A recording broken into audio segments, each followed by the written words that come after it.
Per realizzare questo disegno con uccellini ho provveduto a bagnare prima il foglio sotto di carta per acquerello di 300 grammi, 100% cotone. Ho bagnato e poi ho iniziato a stendere il colore passando sempre prima dalla tavolozza.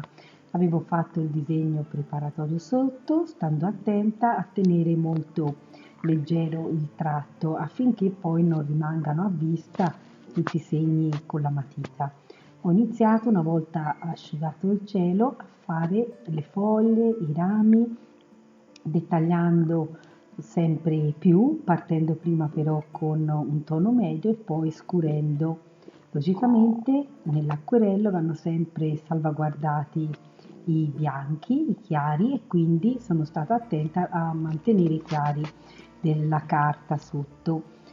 A questo punto sto iniziando a mettere il colore dei fiori, mettendo anche qui, lavorando però bagnato su asciutto, non bagnato su bagnato come ho fatto il cielo, e vado sempre più a rifinire anche le foglie. Alla fine lavorerò praticamente o con matite acquerellabili o anche matite semplici, ma altrimenti lavorando comunque asciutto su asciutto. Gli uccellini ancora una volta bagnato su asciutto, partendo dal corpo, poi piano piano dettagliando le ali, fino poi a raggiungere i particolari con la testa.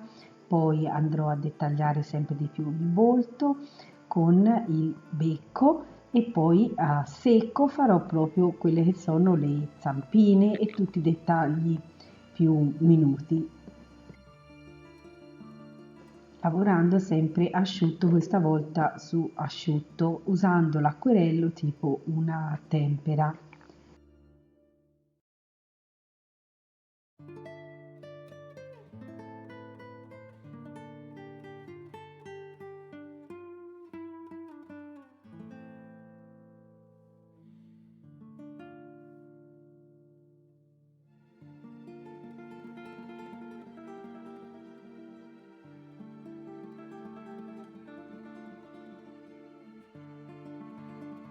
Il lavoro inizia quasi per essere terminato, mettendo proprio gli ultimi ritocchi.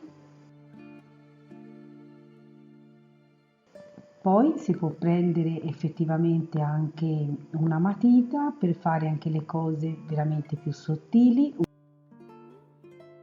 Questa volta con le matite vado a fare proprio piccolissimi dettagli